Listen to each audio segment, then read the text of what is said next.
السلام علیکم دوستو، میں ہوں محمد احمد رضا اور آپ دیکھ رہے ہیں میرا چینل 26 احمد رضا آفیشیل۔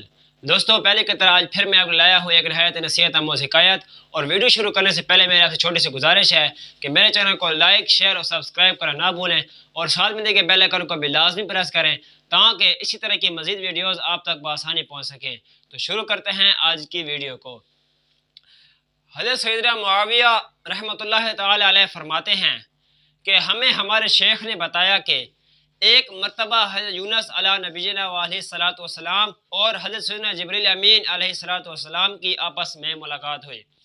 حضرت سیدنا یونس علیہ الصلوۃ والسلام نے حضرت سیدنا جبریل امین علیہ الصلوۃ والسلام سے پوچھا کہ مجھے کسی ایسے شخص کے پاس لے چلو جو زمین میں سب سے بڑا عبادت گزار ہو۔ جبریل علیہ السلام نے آپ علیہ نبینا علیہ الصلوۃ والسلام کو ایک ایسے شخص کے پاس لے گئے جو جذام کا مریض تھا، اور اس بیماری کی وجہ سے اس کے ہاتھ، پاؤں گل سڑ کر جسم سے جدا ہو چکے تھے۔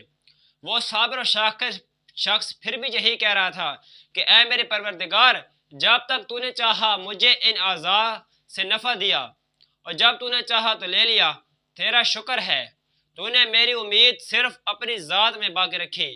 اے میرے پروردگار، بس تو ہی تو ہے اور میرا مطلوب بس تو ہے، یعنی میں تیری رضا پر راضی ہوں۔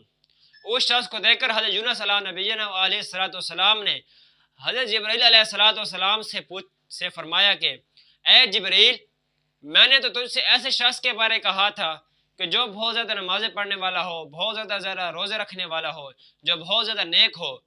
یہ سن کر جبریل امین علیہ الصلوۃ والسلام نے کہا کہ ان مصیبتوں کے نازل ہونے سے پہلے یہ شخص خوب روزے رکھتا اور بہت زیادہ نمازیں پڑھتا تھا، اور اب مجھے یہ حکم دے دیا گیا ہے کہ اس کی آنکھیں بھی لے لوں۔ یہ کہہ کر حضرت جبریل امین علیہ الصلوۃ والسلام نے اس شخص کی آنکھوں کی طرف اشارہ کیا تو اس صابر و شاکر شخص کی دونوں آنکھیں باہر نکل آئیں۔ عابد نے پھر وہی الفاظ دہرائے، اے میرے مالک حقیقی عز و جل، جب تک تو نے چاہا تو مجھے ان آنکھوں سے فائدہ پہنچایا، اور جب تو نے چاہا تو اسے لے لیا، اور اپنی ذات میں میری محبت کو باقی رکھا۔ اے میرے مولا، تیرا ہر حال میں شکر ہے، میرا مطلوب تو ہی تو ہے، میرا مطلوب بس تو ہی تو ہے۔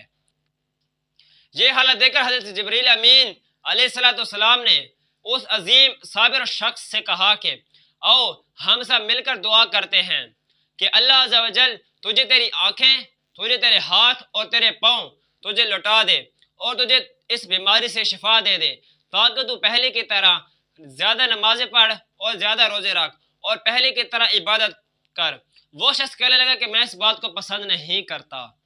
حضرت جبریل امین علیہ الصلوۃ والسلام نے فرمایا کہ آخر تو اس بات کو کیوں نہیں پسند کرتا کہ تیری آنکھیں واپس آ جائیں، تیرے ہاتھ واپس آ جائیں، تیرے پاؤں واپس آ جائیں۔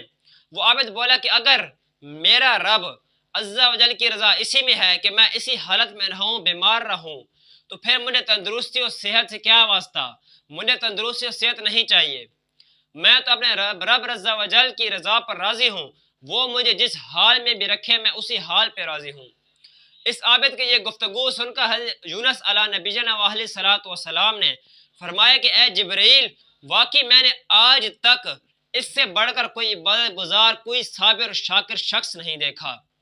حضرت جبرائیل امین علیہ الصلوۃ والسلام نے فرمایا کہ یہ ایسا عظیم راستہ ہے کہ رضائے الہی کے حصول کے لیے اس سے افضل کوئی اور راستہ نہیں۔ اللہ عز و جل کی ان پر رحمت ہو اور ان کے صدقے ہماری بے حساب مغفرت ہو، آمین بجاہ نبی الامین صلی اللہ تعالیٰ علیہ وآلہ وسلم۔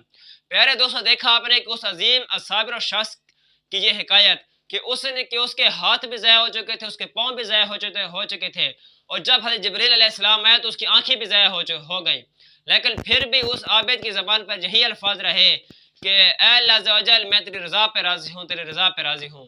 تو ہمیں بھی چاہیے کہ ہمیں بھی اللہ عز و جل کی دیگر نعمتوں کا ہر وقت شکر ادا کرنا چاہیے، اور اس کی دی گئی مصیبتوں پر صبر کرنا چاہیے۔